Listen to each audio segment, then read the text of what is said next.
दोस्तों, यदि आप पूजा व्रत इत्यादि करने के बाद भी फल नहीं हो पा रहे हैं, आपको आपकी मेहनत का फल प्राप्त नहीं हो रहा है, ऐसे में आप बैसाख महीने में इन विशेष नियमों को कीजिए। इन नियमों का पालन करने मात्र से आप बिना किसी पूजा पाठ के भी जीवन में सदैव प्रगति ही करेंगे। तो आइए जानते हैं कि आपको क्या करना है। इस महीने में आपको स्नान करना है और दान में कुछ विशेष चीज़ों का दान करना है, जिससे आप जीवन में सुख और समृद्धि हासिल कर सकते हैं। शास्त्रों में बैसाख महीने की इतनी महत्वता बताई गई है कि स्कंद पुराण में बैसाख महीने को माधव मास कहा गया है।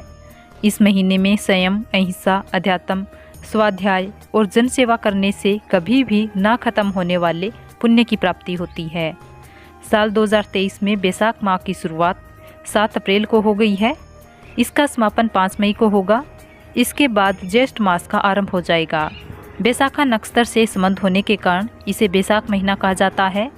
इसमें गंगा स्नान, दान, जप, तप का विशेष महत्व है। बैसाख को ब्रह्मा जी ने सब मासों में उत्तम बताया है।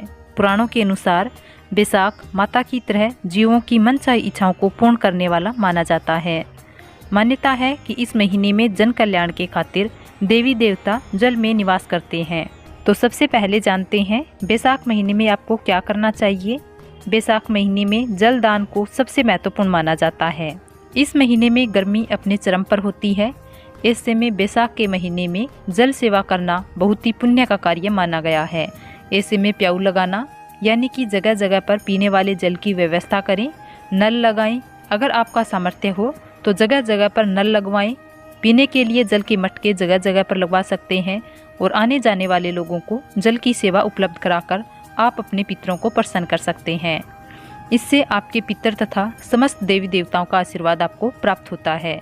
पितर आपसे तृप्त होते हैं और पितरों की कृपा सदैव आप पर बनी रहती है और जीवन में ऐसे व्यक्ति सदैव प्रगति को प्राप्त करते हैं। तो इस बैसाख महीने में आप जितना संभव हो आप जल का दान करें। जगह जगह पर राहगीरों के लिए जल की व्यवस्था करें और कई जगहों पर आपको लगे कि यहाँ पर राहगीरों के लिए जल की व्यवस्था होनी चाहिए, अगर आप सामर्थ्यवान हैं तो आप स्वयं भी वहाँ पर जल की व्यवस्था करवा सकते हैं। इससे आपको अभोग फलों की प्राप्ति होगी। अगर आप सामर्थ्यवान नहीं हैं तो जितना आपसे हो सके आप जल सेवा ज़रूर करें।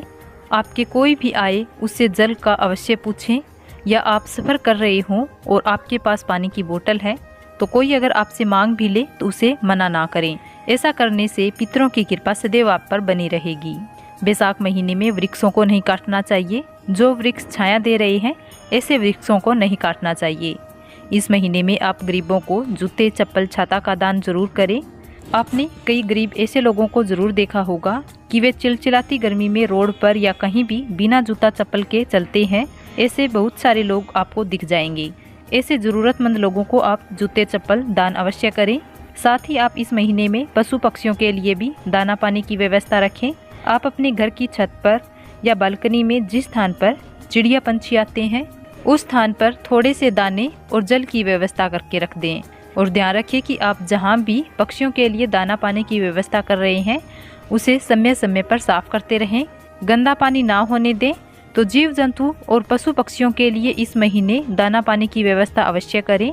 शास्त्रों में कहा गया है कि बैसाख महीने में इन सब कार्यों को करने वाले व्यक्ति को 10,000 राजस्वी यज्ञ के समान फल की प्राप्ति होती है। बैसाख महीने में भगवान श्री हरि विष्णु की पूजा आराधना करें।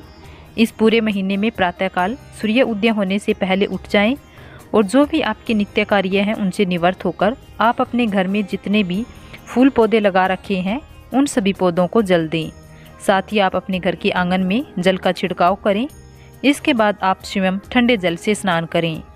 स्नान करने के बाद श्री हरि विष्णु की पूजा आराधना करें। पूजा में पीले फूल, पीले अक्षत, पीले चंदन अर्पित करें।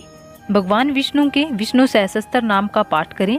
जितना हो सके ओम नमो भगवते वासुदेवाय नमः मंत्र का जाप करें। और कार्तिक महीने के समान ही प्रतिदिन आपको शाम के वक्त एक दीपक तुलसी जी के समक्ष रखना है, रविवार को छोड़कर।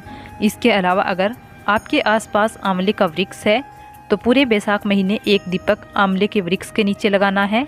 जन्म जन्मांतर की गरीबी इससे समाप्त हो जाती है। तो ये कार्य कर लीजिएगा पूरे बैसाख महीने।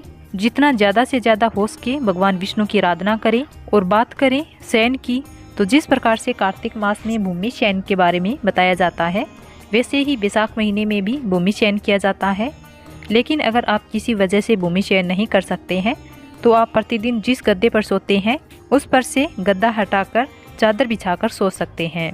चाहे आप बैसाख स्नान कर रहे हैं या नहीं कर रहे हो, लेकिन आप इस महीने में गाजर, मूली, मसूर दाल का प्रयोग ना करें। और जो बैसाख स्नान करते हैं वे भी इन चीज़ों का प्रयोग ना करें। साथ ही लहसुन, प्याज आदि का भी त्याग करें। आप बैसाख स्नान करते हैं तो आपको दिन में नहीं सोना चाहिए। और अगर आप स्वस्थ नहीं हैं, सारा दिन काम करने से थकान हो जाती है, तो कुछ समय के लिए आप आराम कर सकते हैं, लेकिन ज़्यादा देर ना सोएं। कहने का मतलब है कि आप स्वास्थ्य का ध्यान रखते हुए जितने नियम मान सकते हैं उन नियमों का पालन अवश्य कीजिएगा।